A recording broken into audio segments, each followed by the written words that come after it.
We're back live, SFA News Live, telling you everything that's going on right here on the show floor. With me is Regina Northouse from Food Recovery Network. Hello. You know, Ron, Tanner, and I, we're talking a lot about you.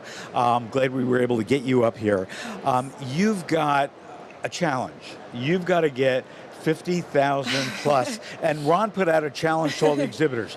He wants 60,000 pounds, Let's do it. Of food from the exhibitors rather than shipping it back.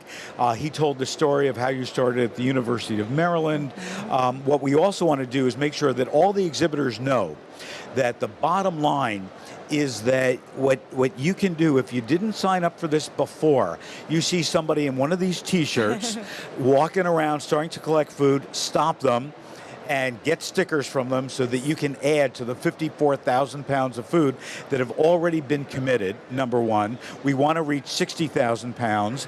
And, you've got a daunting task, Regina, in getting all this. I know it's San Francisco State students who are volunteering to help. So talk to us a little bit about what happens after you collect the food, who's it going to, and how meaningful is this donation? Well, first of all, thank you so much for your interest and your support in getting everyone rallied around this cause. I really appreciate that. I think we're going to hit that 60,000 pounds. So after the food is collected, and I have to give a shout out to all of our volunteers who are helping with that effort. It's our biggest effort to date for Food Recovery Network. So you're a little nervous? I'm not nervous. Good. Because I know we're going to do it. Yeah. We're going to do it. And the volunteers that we have they're amazing. We actually had one of our alums from the University of San Diego drove up yesterday to be here with us. Great. So we have just amazing people in our corner to make this happen. Maybe a little nervous. It's okay. Maybe a little nervous. We're all nervous. with you. We're all going to help. Right. I'm going to go out there. I'll put on a t-shirt and I'll help collect it. Get some sneakers, get a t-shirt. Yeah, exactly. Excellent. So I'm really proud to say that after the recovery, we're going to bring the food to the Delancey Street Foundation. So they're not too far from here. We have been in touch with them for several weeks now about what the effort is going to look like. And what's really important about that is with Food Recovery Network, and I know with Ron and his team, it's about relationships. And so we wanted to make sure that all the amazing food that we're going to collect today can be put to really good use. And not every organization has the capacity to take 60,000 pounds of food. It's literally truckloads of food. Yeah. And so for Food Recovery Network, it's really important. And a lot of the food is going to be non-perishable, but some of it is going to be the delicious perishable foods that we have. So we need to make sure that food can be stored properly, safely, and that the nonprofit where we bring the food, so in this case, Delancey Street Foundation, can also handle that food properly. So how does Delancey Street Foundation get the word out to people who are, I hate to use the word, but starving, that this might be their only meal today or all week? Yes. How do they communicate that?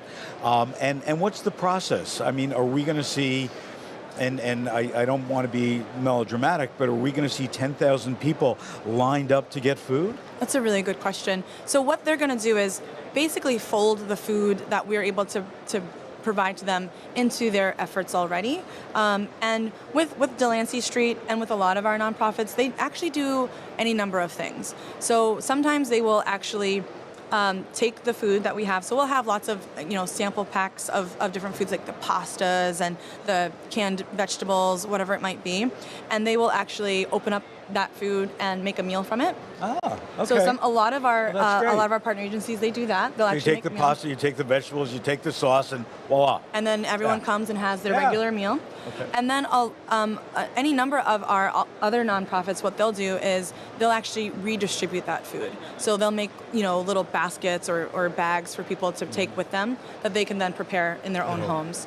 The thing about food insecurity or people that just don't have enough to eat is that the majority of those folks actually have jobs. Right. The majority of people, they're working, they're trying their hardest. Their two ends just don't meet in the middle. Right. And that's a big part of what we're also trying to do in our efforts around education, around the sheer amount of food that we have in this country, who it's really helping. Yes, of course, we're helping our homeless brothers and sisters, our neighbors, but it's also people who are working really hard, and a lot of those people too are children. And they might have 2 or 3 kids, so they're struggling having 2 or 3 jobs, Yes. trying to pull it all together. And you Yes. know, when you look at the program, and I'll probably get the name wrong, but No Kid Hungry, that a lot Oh, of yes. major food companies have been supported, Yeah. the stats are dumbfounding of how many kids don't. yeah. And for a lot of these kids, the only meal they get might be school lunch, It's which true. is why also school breakfast is so important. Yes. These programs are critical. And especially without getting political in today's political environment, and the Farm Bill is coming up, where school nutrition is changing, where we have a Secretary of Agriculture who has changed the regulations, so foods that are high in sodium are now back allowed. All of the great work that Michelle Obama did to really convert it into healthier foods has been undone. So it's critical that we can serve this population. And to your point, some people might be homeless, but a lot of them have families. They're working hard, Yep. and they're struggling. They are struggling. So if we can help them, and have everybody who's here, all you exhibitors out there, Yes. make sure that you donate, because the cost to take the extra product that you have here, ship it back, it might be damaged, whatever, it's not worth it. You'll get a tax deduction We can do that. from the Specialty Food Association's foundation. You'll be helping people. It's good for the planet. You're going to feel good in your heart for doing it. So, Food Recovery Network, Ronan told me there's over 200 chapters now. There are. That's great. It's amazing. We at this moment in time, we have 235 chapters across the country. And again, as you mentioned, we started at one school in 2011, and it's grown from there. And so I always say about Food Recovery Network, we are a national organization, but with a local solution. So our school here in San Francisco State, they know their community better than we know it, back where headquarters is. And our students maintain and foster the relationship with the organizations where they bring their food. And that's the case with all of our chapters across the country. The majority of our chapters bring their food to at least 2 nonprofits, and some of them bring it to 3, 4, 5. Wow. I mean, we work with big state schools, small private schools, you name it.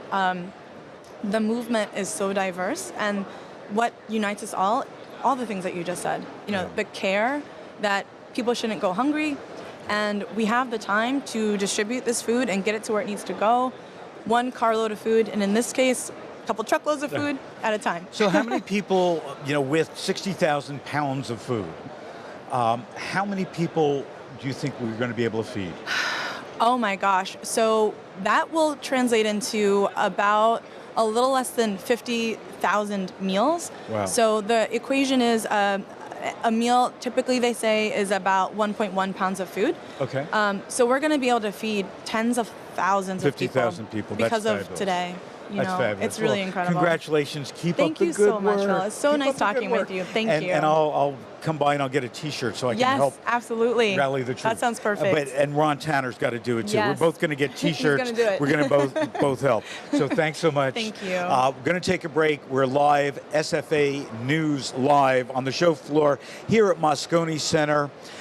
Fancy Food Show 2018. We've got another, a full day here. The show does not end till 4 o'clock. It is packed with people, packed with education, throughout the day. So if you want to know what's going on, stay tuned right here. We're on Facebook Live, we're on YouTube, and all these interviews will be posted on the Specialty Foods Association webpage. So everything you want to know about food, not just specialty food, but all things food, you're with us right here.